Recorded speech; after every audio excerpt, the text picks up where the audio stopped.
ಸಂತ ತುಕಾರಾಮ್ ಕರ್ತವ್ಯ ನಿಷ್ಠೆ, ಕರ್ತವ್ಯ ಮುಖ್ಯ.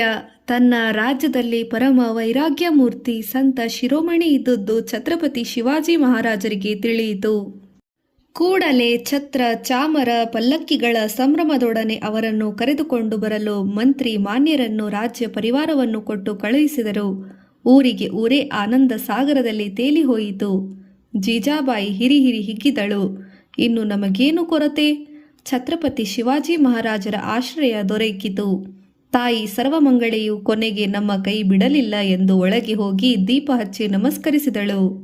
ಇದ್ದಕ್ಕಿದ್ದ ಹಾಗೆ ಮಹಾರಾಜರ ಪರಿವಾರ ತಮ್ಮ ಮನೆಗೆ ಬಂದದ್ದು ತುಕಾರಾಮರಿಗೆ ಆಶ್ಚರ್ಯವಾಯಿತು. ನಮ್ಮಂತಹ ಸಂತರ ಮನೆಗೆ ಮಹಾರಾಜರು ತಮ್ಮ ಪರಿವಾರ ಕಳುಹಿಸಿ ಇಷ್ಟೊಂದು ಗೌರವ ಮಾಡಿದರು. ಮಹಾರಾಜರ ಔದಾರ್ಯ, ದೈವಬುದ್ಧಿ, ಪರೋಪಕಾರ ಗುಣಗಳ ಬಹುದೊಡ್ಡವು ಎಂದೆನ್ನುತ್ತಿರುವಾಗ ಮಂತ್ರಿಗಳು ಬಂದು ಅಮೂಲ್ಯ ಉಡುಗೊರೆಗಳನ್ನು ಸಂತರ ಪಾದಗಳಲ್ಲಿರಿಸಿ ರಾಜವಾಡೆಗೆ ಬರಲು ವಿನಂತಿಸಿಕೊಂಡರು. ಸಂತರು ಮುಗುಳ್ನಕ್ಕೆ ನಗುತ್ತಾ, ಸಂತನಿಗೆ ರಾಜವಾಡಿಕೆಗಳೇಕೆ, ಈ ಉಡುಗೊರೆಗಳೇಕೆ? ಇವುಗಳನ್ನು ಮಹಾರಾಜರಿಗೆ ಒಯ್ದುಕೊಡಿರಿ ಎಂದರು. ತಡೆಯಿರಿ, ಮನೆಗೆ ಬಂದ ಭಾಗ್ಯವನ್ನು ಬೇಡವೆಂದು ನಿರಾಕರಿಸಬಾರದು ಮಾನ್ಯ ಮಂತ್ರಿಗಳೇ. ಆ ಉಡುಗೊರೆಗಳನ್ನು ಇಲ್ಲಿ ಕೊಡಿರಿ ಎಂದು ಮುಂದೆ ಬಂದಳು ಜೀಜಾಬಾಯಿ. ಬೇಡಿ ತರುವುದರಿಂದಾಗಲಿ ಇಲ್ಲವೇ ಜನರು ಕೊಡುವುದರಿಂದಾಗಲಿ ನಮ್ಮ ಬಡತನ ದೂರವಾಗುವುದಿಲ್ಲ. ಸಾಕ್ಷಾತ್ ವಿಠ್ಠಲ ಸ್ವಾಮಿ ಕೊಟ್ಟರೆ ಮಾತ್ರ ನಮಗೆ ನೆಮ್ಮದಿ ದೊರಕುತ್ತದೆ. ಇದಕ್ಕೆ ಆಸೆ ಪಡಬೇಡ ಎಂದರು. ಸಂತರು ಮಾನ್ಯರೇ, ಈ ಉಡುಗೊರೆ ಮತ್ತು ಈ ಅಭಂಗಗಳನ್ನು ಮಹಾರಾಜರಿಗೆ ಮರಳಿಸಿ ಕೃತಜ್ಞತೆಗಳನ್ನು ಹೇಳಿರಿ ಎಂದು ಹರಸಿದರು. ತುಕಾರಾಮರ ಆಶೀರ್ವಾದ ರೂಪದ ಅಭಂಗಗಳನ್ನು ಛತ್ರಪತಿ ಶಿವಾಜಿ ಮಹಾರಾಜರು ಓದಿ ಹರ್ಷಭರಿತರಾಗಿ ಇವುಗಳನ್ನು ತಲೆಯ ಮೇಲಿರಿಸಿಕೊಂಡು ಕುಣಿಯತೊಡಗಿದರು. ಇಂದು ನಾನು ಧನ್ಯ, ನನ್ನ ನಾಡು ಧನ್ಯವಾಯಿತು ಎಂದು ಬಗೆದು ಆ ಸಂತ ಶ್ರೇಷ್ಠರ ದರ್ಶನಕ್ಕಾಗಿ ಬಂದರು.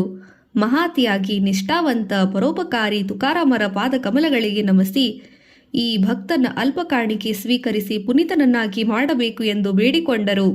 ವಜ್ರ, ವೈಡೂರ್ಯ, ಮುತ್ತು, ರತ್ನ, ತರತರಹದ ಉಡುಗೊರೆಗಳಿಗೆ ತುಂಬಿದ ಬಂಗಾರದ ಪಾತ್ರೆಗಳನ್ನು ಕಂಡು ಜೀಜಾಬಾಯಿಯ ಮನ ಒಂದೇ ಸಮನೆ ಮಿಡುಕತೊಡಗಿತು. ಥಟ್ಟನೆ ಓಡಿ ಬಂದು ತೆಗೆದುಕೊಳ್ಳಬೇಕೆಂದೆನಿಸಿತು. ಅಷ್ಟರಲ್ಲಿಯೇ ತುಕಾರಾಮರು, ಮಹಾರಾಜರೇ, ಬಡ ಸಾಧುಗಳಿಗೆ ಈ ವಜ್ರ ವೈಡೂರ್ಯಗಳಿಂದ ಏನು ಪ್ರಯೋಜನ? ಮಹಾರಾಜರ ಬೊಕ್ಕಸದಲ್ಲಿದ್ದರೆ ಬಡ ಬಗ್ಗರ ಉದ್ಧಾರವಾಗುವುದು, ರಾಷ್ಟ್ರದ ಏಳಿಗೆಯಾಗುವುದು, ಧರ್ಮ ಜಾಗೃತಿಯಾಗುತ್ತದೆ ಎಂದು ಉದ್ಧರಿಸಿದರು. ತುಕಾರಾಮ್ ಮಹಾರಾಜರ ಉತ್ತರದಿಂದ ಶಿವಾಜಿ ಮಹಾರಾಜರು ಅನನ್ಯ ಭಕ್ತಿಯಿಂದ ಪ್ರಾರ್ಥಿಸುತ್ತಾ ತಮ್ಮ ದೈವೋಪಾಸನೆಗೆ 4 ಗ್ರಾಮಗಳನ್ನಾದರೂ ಉಂಬಳಿಯಾಗಿ ಸ್ವೀಕರಿಸಿ ಇದು ನನ್ನ ಅಲ್ಪ ಕಾಣಿಕೆ ಎಂದರು. ಮಹಾರಾಜರೇ, ನನ್ನ ಚಿಂತೆ ಮಾಡಬಿಡಿ. ಬಡ ಬೈರಾಗಿಗಳು ಹೇಗಾದರೂ ಜೀವಿಸಬಲ್ಲರು. ನಶಿಸಿ ಹೋಗುತ್ತಿರುವ ಹಿಂದೂ ಧರ್ಮ, ಹಿಂದೂ ದೇಶದ ಏಳಿಗೆ, ಉದ್ಧಾರ ಇವು ನಿಮ್ಮಿಂದ ನಡೆಯಬೇಕಾಗಿದೆ. ಇದು ವಿಠ್ಠಲ ಸ್ವಾಮಿಯ ಆಸೆಯೂ ಹೌದು. ಇದನ್ನು ಈಡೇರಿಸಿಕೊಡಿರಿ. ಇದೇ ನಾನು ಬೇಡುವ ಕಾಣಿಕೆ. ತುಕಾರಾಮರ ಈ ಮಾತುಗಳನ್ನು ಕೇಳಿ ಶಿವಾಜಿ ಮಹಾರಾಜರ ಹೃದಯದಲ್ಲಿ ಗುಪ್ತಗಾಮಿನಿಯಾಗಿದ್ದ ಭಕ್ತಿ ವೈರಾಗ್ಯ ಪ್ರಜ್ವಲಿಸಿದವು. ರಾಜ್ಯದ ಕಾರುಬಾರ ಬೇಡವೆಂದೆನಿಸಿತು. ಸಂತರ ಸೇವೆ ಮಾಡುತ್ತಾ ಕೃತಾರ್ಥರಾಗಬೇಕೆಂದು ಬಯಸಿದರು. ಶಿವಾಜಿ ಮಹಾರಾಜರದ ಮನದ ಇಂಗಿತನವನ್ನರಿತು ಮಹಾರಾಜರು ತುಕಾರಾಮರು ತಪಸ್ಸಿಗಿಂತಲೂ ಕರ್ತವ್ಯ ಹೆಚ್ಚಿನದು. ಕರ್ತವ್ಯ ಎನ್ನುಚಿತರಾದರೆ ಇಹಪರದೆರಡೂ ಇಲ್ಲ. ಅದಕ್ಕಾಗಿ ತಮ್ಮ ರಾಜ್ಯ ನಿರ್ವಹಣೆಯ ಕೆಲಸವನ್ನು ಇನ್ನೂ ಚುರುಕಾಗಿ ಸಾಗಿಸಿರಿ ಎಂದು ಗಂಭೀರವಾಗಿ ಹೇಳಿದರು. ಕರ್ತವ್ಯ ಜಾಗೃತಿಯ ಅರಿವು ತಂದುಕೊಟ್ಟ ತುಕಾರಾಮರಿಗೆ ಶಿವಾಜಿಯು ಕೃಪಾಶೀರ್ವಾದವೂ ಇರಲಿ. ನಾನು ಇಂದು ರಾಜವಾಡೆಗೆ ಹೊರಡುವೆ, ರಾಜನಾಗಿ ಅಲ್ಲ, ನನ್ನ ದೇಶದ ಜನತೆಗೆ ಸೇವಕನಾಗಿ ಎಂದು ನಮಸ್ಕರಿಸಿದರು. ವೈಕುಂಠ ಯಾತ್ರೆ. ಸಂತ ತುಕಾರಾಮರು ಜೀವನದುದ್ದಕ್ಕೂ ಅನಂತ ಕಷ್ಟ ನಷ್ಟಗಳನ್ನು ಸಹಿಸಿ 2 ತೊಡರುಗಳಷ್ಟು ಎದುರಿಸಿ ತಮ್ಮ ಸ್ವಂತ ಸುಖವನ್ನು ಕನಸಿನಲ್ಲಿಯೂ ಬಯಸದೆ ಜನತೆಯ ಕಲ್ಯಾಣಕ್ಕಾಗಿ ದುಡಿದರು. ತಮ್ಮ ಅದ್ಭುತ ಅಮೃತವಾಣಿಯಿಂದ ಜನರ ಹೃದಯದಲ್ಲಿ ಭಕ್ತಿಯ ಬೀಜವನ್ನು ಬಿತ್ತಿದರು. ಧಾರ್ಮಿಕ ನೆಲೆಯನ್ನು ತಿಳಿಸಿದರು. ಸಮಾಜದ ಓರೆ ಕೋರೆಗಳನ್ನು ತಿದ್ದಿದರು. ಎಲ್ಲರಿಗೂ ನಮ್ಮವರೆಂದೆನಿಸಿದರು. ಇವರು ರಚಿಸಿದ ಅಭಂಗಗಳಿಗೆ ಮನಸೋತು ಎಷ್ಟೋ ಜನ ಅವರ ಶಿಷ್ಯರಾದರು. ಪಂಡಿತ ಪಾಮರರ ನಾಲಿಗೆಯ ಮೇಲೆ ಇವರು ರಚಿಸಿದ ಅಭಂಗಗಳು ನಾಟ್ಯವಾಡತೊಡಗಿದವು. ಶಿಷ್ಯ ಸಂಪತ್ತಿಗೆ ಹಿರಿಯ ಆಸ್ತಿಯಾಗಿ ಪರಿಣಮಿಸಿದವು.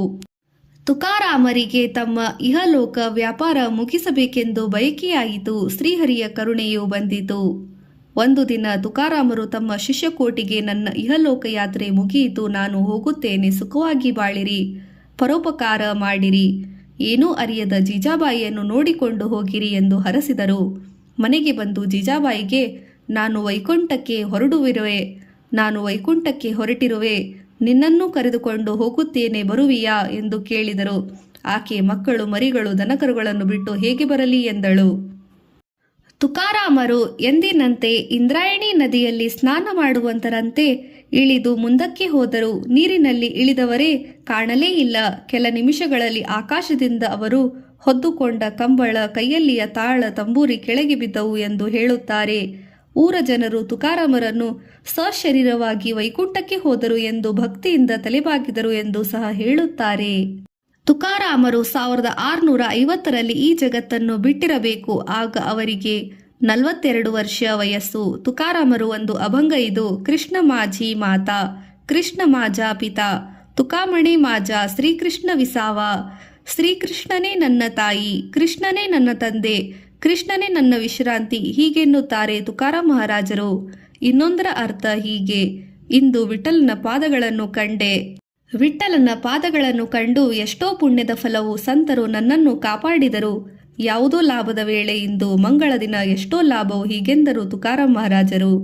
ಎಲ್ಲ ಆಸೆ ಗೆದ್ದು ವಿಠಲನಿಗೆ ಮುಡಿಪಾಗಿ ನಿರ್ಮಲ ಜೀವನ ನಡೆಸಿದ ಮಹಾಪುರುಷರು ತುಕಾರಾಂ ಮಹಾರಾಜರು.